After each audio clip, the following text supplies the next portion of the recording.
কিন্তু এটাকে আইনি ভিত্তি দেওয়ার যে বিষয়টি সেটা বাকি আছে। এক্ষেত্রে যদি সরকার ডিলে করে বা অন্য কিছু চিন্তা করে তাহলে আবার সেটা একটা জুলাইয়ের সাথে জাতীয় গাদ্দারি হবে।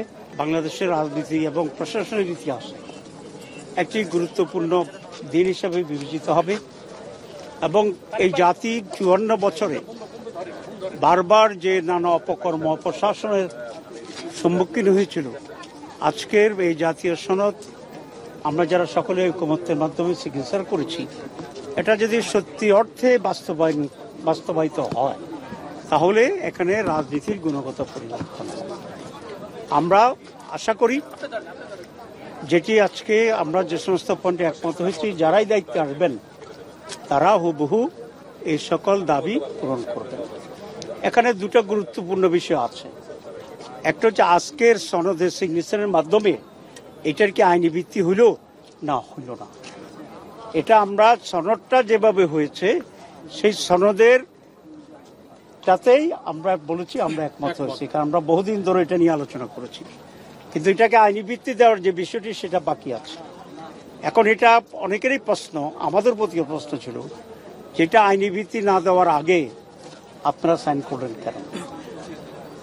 এটা নিঃসন্দেহে একটা গুরুত্বপূর্ণ প্রশ্ন। কিন্তু আমরা যেটা বিবেচনা করলাম যে জাতির কাছে যে আমরা এতদিন ধরে যে সমস্ত ঐকমত্য হয়েছি সেগুলোর সাথে আমরা একমত, আমরা সে জিনিসটা সাইন করেছি। এখন আমাদের মূল কথা হচ্ছে অতি অল্প সময়ের ভিতরে দীর্ঘ আলোচনায় আমাদের এনসিসির মিটিংয়ে যে দৃষ্টিভঙ্গি এবং সিদ্ধান্তের ভিত্তিতে আইনগত সিদ্ধান্ত হয়েছে সেটাকে যেন এই সরকার বাস্তবায়ন করে।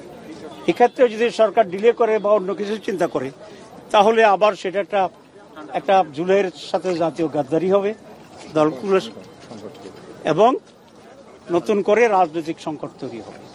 আমরা এই জন্য মাননীয় প্রধান উপদেষ্টা বলবো যে আমরা আজকে ফুললি ওনারকে রেসপেক্ট করেছি, কনফিডেন্স রেখেছি। আমরা আশা করি যে উনিও ওনার কথা ঠিক রাখবেন এবং বাংলাদেশের নতুন সংকট তৈরির ক্ষেত্রে ওনারা যেন কোনো ধরনের হেজিমনি তৈরি না করেন, এটা আমরা প্রত্যাশা করি।